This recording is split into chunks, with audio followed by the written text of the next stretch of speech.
welcome to Elevating Your Life. Oh, so happy to have you with us today. My awesome guest today is Tamara Buzyna Adams. She is a first-time author whose meticulous research skills and ardent passion for genealogy span more than 25 years. Her lifelong fascination with family history led her to explore her Russian, Ukrainian, and Finnish roots. Alongside her mother, ultimately uncovering her grandmother's century-old diaries. That discovery and the research that followed led to the publication of her book, Last Ship to Freedom. And it's been featured on Times Square in a billboard. It's with degrees in biology and occupational therapy. Tamara combines research and storytelling to uncover and share family histories. And reading this book touched my heart so many times. It was so awesome. Welcome to the show, Tamara. Thank you so much. I'm so excited to be here and share my grandmother's story. It meant so much to me to write this book about her journey, about her diaries. And, it started out as a COVID project. Wow. So what inspired you to move forward with writing this book? Well, initially, I had no intention of publishing a book. It was not even on my radar. It was just something that my mom and I were trying to do together to figure out what we were going to do, as soon as the world shut down because of the pandemic. We're like, what do we do? And, it didn't take us long to figure out, well, we would do something with family history. And my parents had moved up from Florida to be close to me, and they had all the memorabilia from my grandmother. And my mother just decided one day, she's like, I'm going to translate these diaries once and for all. Like, she was determined. She's like, I'm going to do this. So I jumped on that bandwagon. I was like, yes, let's do it. So I digitized everything. That's like the first thing we did because we needed to translate them, and she's fluent. Both my parents were fluent in Russian, so she translated it, but I needed to put it on the computer so she can enlarge it, and see it much better. Because she was like, well, my mother was only 11 years old. Surely I can translate Russian written by an 11-year-old. And so I have a diary. She has five of these, and this is one of them. And this is her second one. And they're pretty fragile, and I probably should be using white gloves with this, but I want to show you her penmanship. Now, remember, she was 11 years old, and you don't need to know Russian to realize that her handwriting was absolutely beautiful. It was Beautiful. very meticulous, very detailed, it was just beautiful. And so we just wanted, our purpose of doing the translation was to find out more about what happened to my grandmother on the ship, because we knew that she lived on the ship in the Black Sea for a year. That was like pretty much all we knew. We didn't know why she boarded the boat. We don't know, how did she end up? I mean, we knew that she came on a different ship to the United States in 1922, but we didn't know anything about her childhood, really. We didn't know anything. So the more we delved into it, and my mother would translate, and she would like read ahead, like kind of cheating to see what was happening next. And she would text me, and my phone was going off, and I'd go visit to her house, and we'd stand in the garage and discuss things. And really the turning point that I decided to write the book was when my grandmother, in the fourth volume out of five, she finally wrote the surname, the last name of her best little friend on the ship, Zhenya. Her name was Zhenya, or that's her like nickname, and her real name is Yevgenia. Her father was an engineer on the ship. He was a crew member, as was Lydia. My grandmother's father, Dmitri, was basically a steward on the ship. So they were fast friends as soon as they got on the ship. And we were wondering, who is this Zhenya? Like, she never wrote these last names. So she texted me one day, my mother, with the last name Anikeyev, and immediately I went onto my search engines, my genealogy search engines, and I got a hit like that. And I found two people, two descendants that had them in their family tree and had the same photographs that I had, like the same. And I had chills all over. I was like, oh my gosh, I cannot believe this. So I messaged one of the children of the middle. There were three NK of children on the ship with my grandmother, and the middle son had a daughter who has a family tree, and then the granddaughter of Janya was also had a tree. So I messaged the daughter of the son, and she was like, "Oh my gosh, that's incredible! And you really need to talk to Susan, who's the family historian."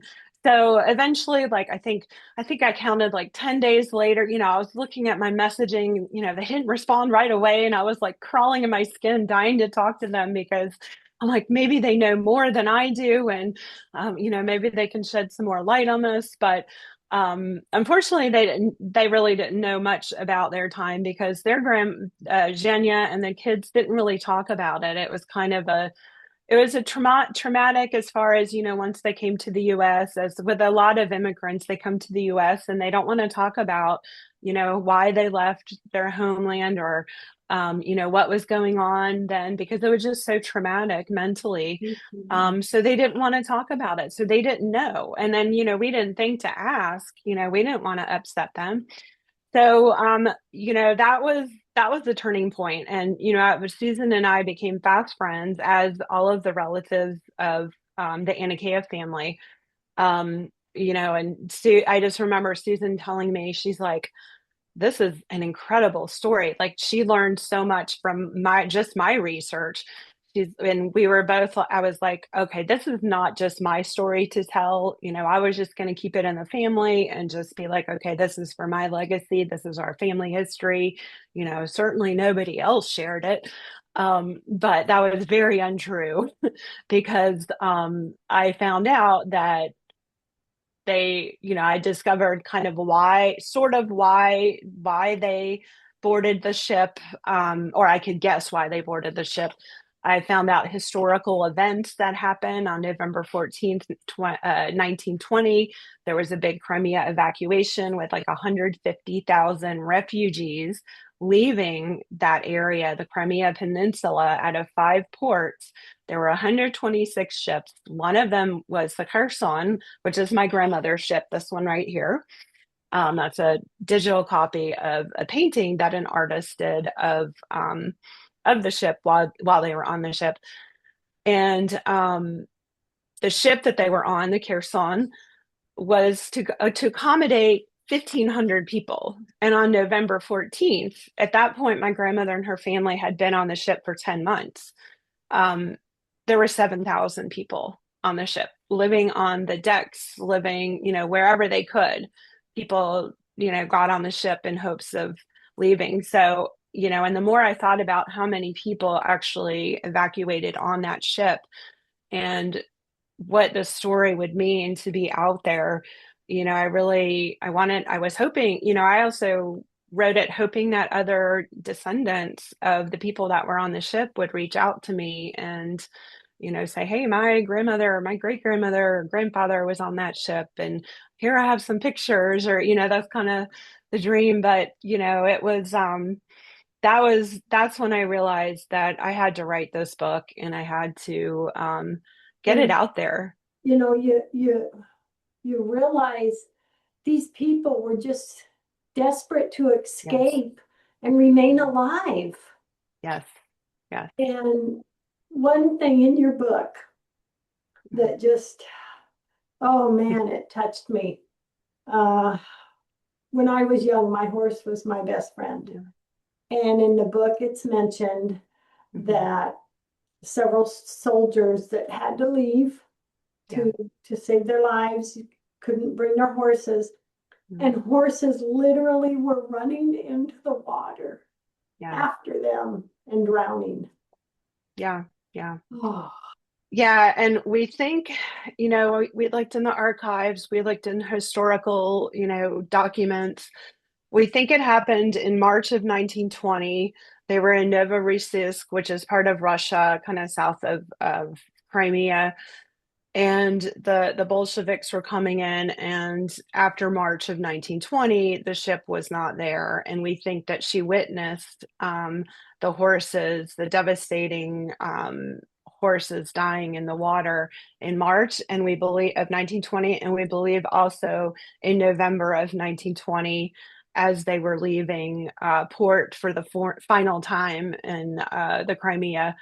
And this is a story I kind of remember my grandmother saying, and I remember not really paying attention, sadly, to this story. But I know my cousin and uncle on my father's side were always fascinated by this story, one of many that my grandmother would tell.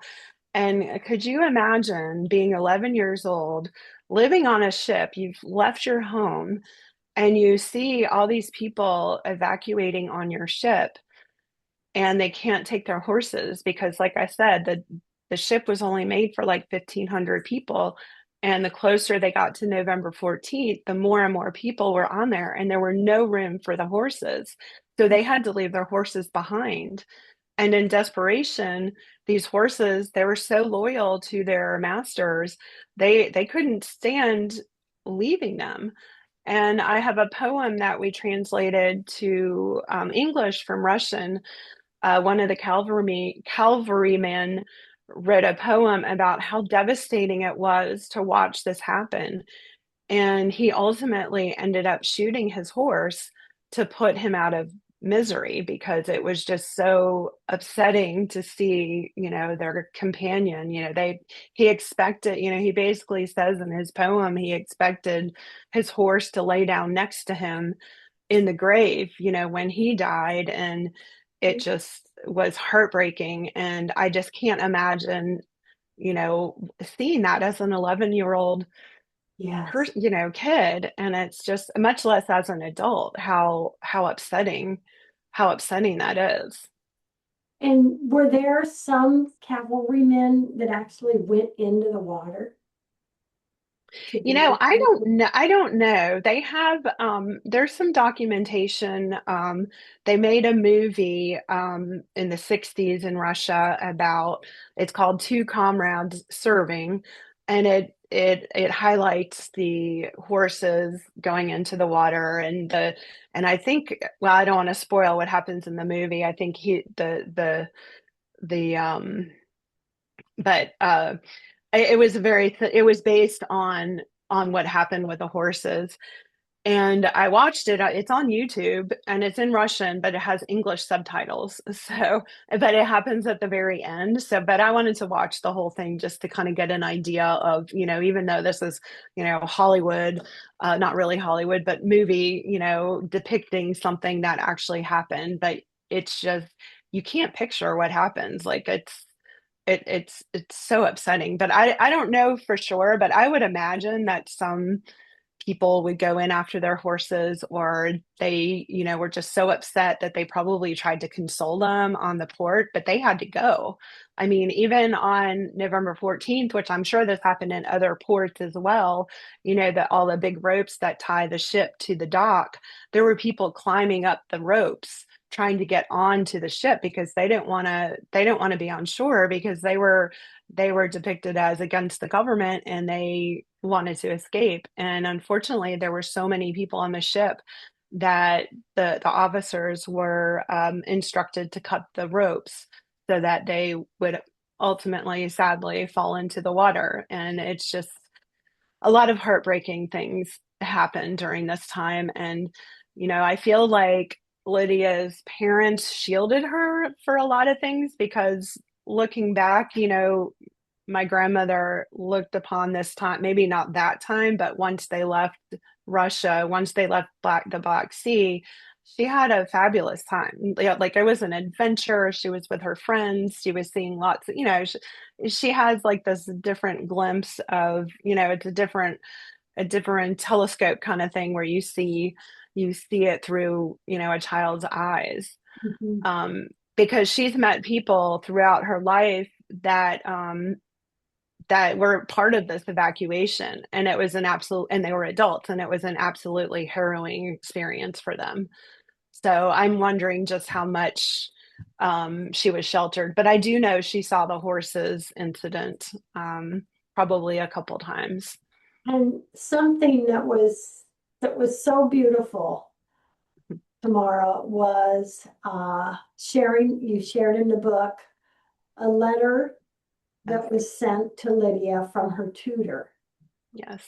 And I'd like to read that. It was so Yes. beautiful. It was these words: be as healthy as water, and as rich as the earth, and as strong as a bogatar, and playful like the wind, and happy like a day in May. Yes. That that was so cool. Oh my gosh. And her tutor sent Yes. her. Yes. How Yeah, because beautiful. people ask, what about school? What did they do? And they had tutors. And unfortunately, we don't know. She never wrote the last name of her tutor, but he obviously made an impact on her.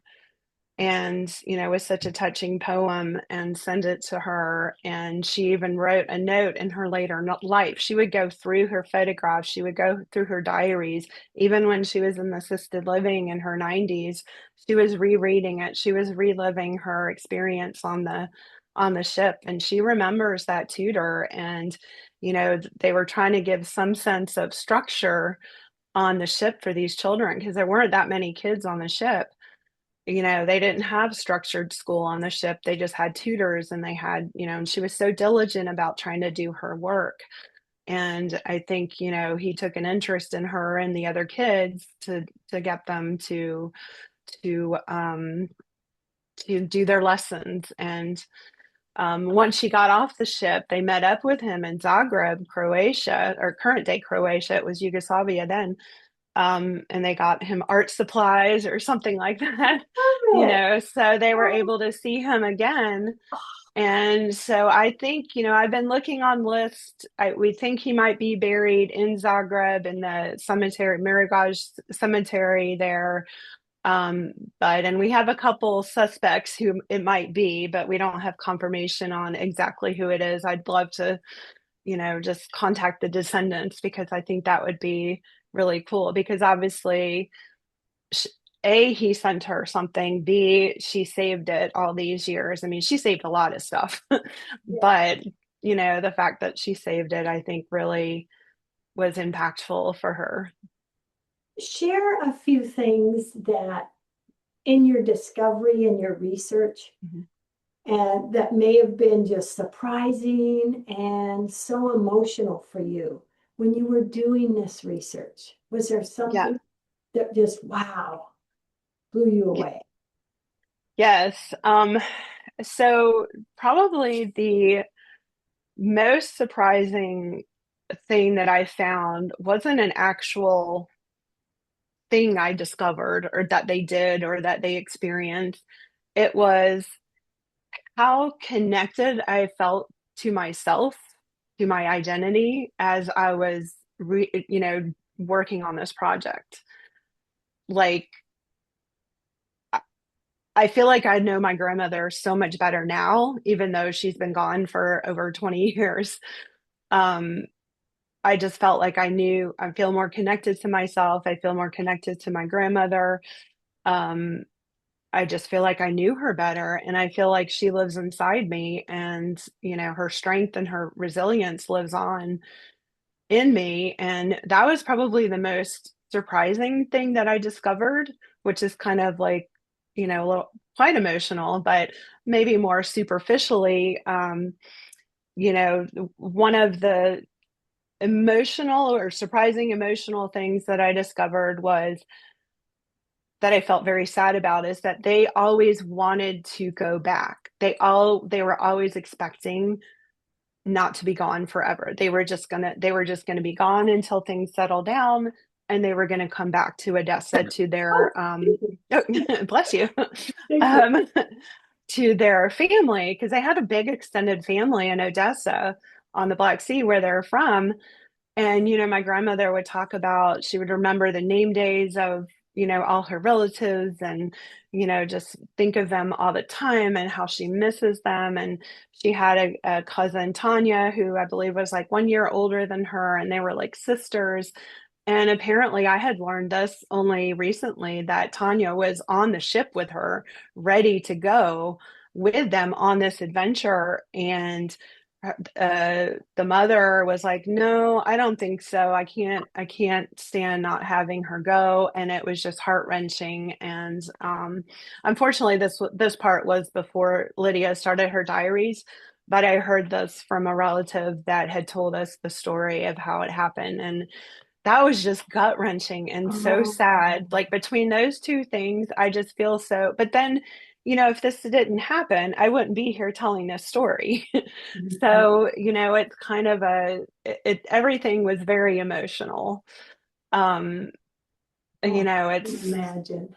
it was just I was surprised because, like I said, this was just a COVID project. We were just going to translate it.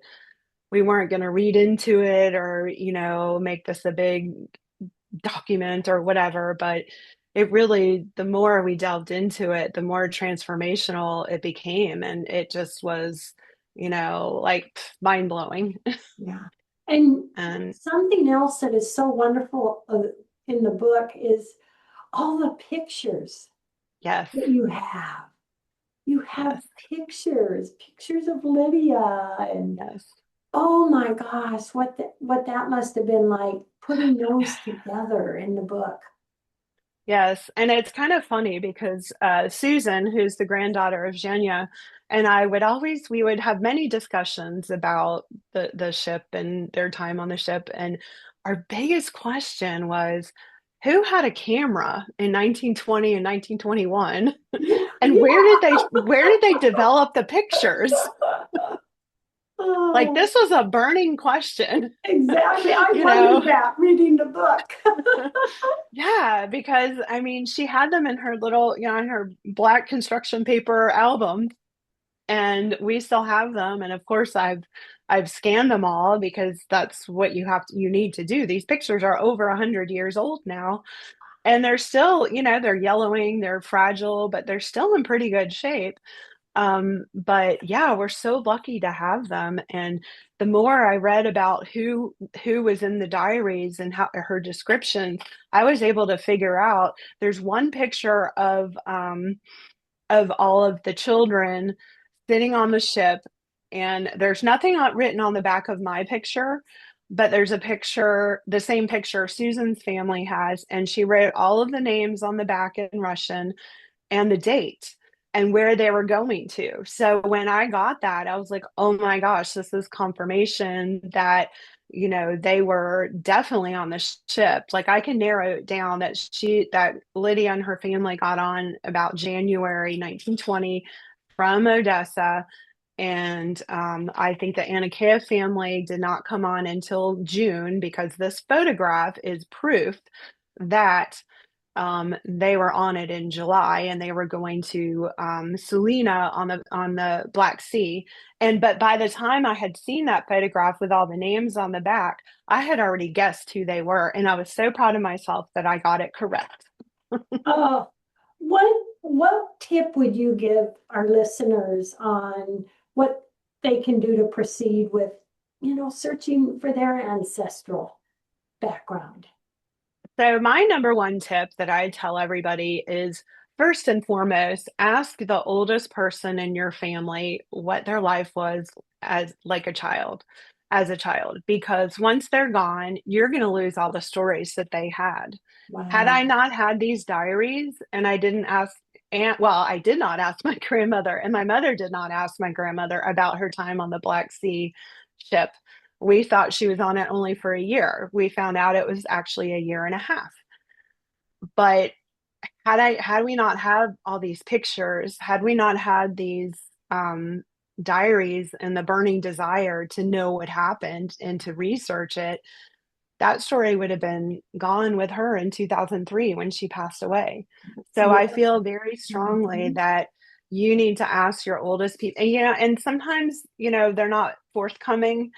So a lot of times I would give them, like I did, my father just passed away from dementia, and I would like show him a photograph and he would, you could tell they remember, or, I would suggest, even if they can't communicate very well, show them a picture, show them like a piece of memorabilia, like maybe a I don't know, a doll or something that Yeah, maybe they had when that'll they were a trigger it. child, or a die or a, book or something, because that could help jog memory, and just talk about that. Or if you have a photograph, show them the photograph and say, hey, do you remember this? And a lot of times they'll be like, oh, yeah, Yeah. because I that was long term, just shown a photograph of a news article about 5 years ago from an older relative that I had a relative on the Titanic.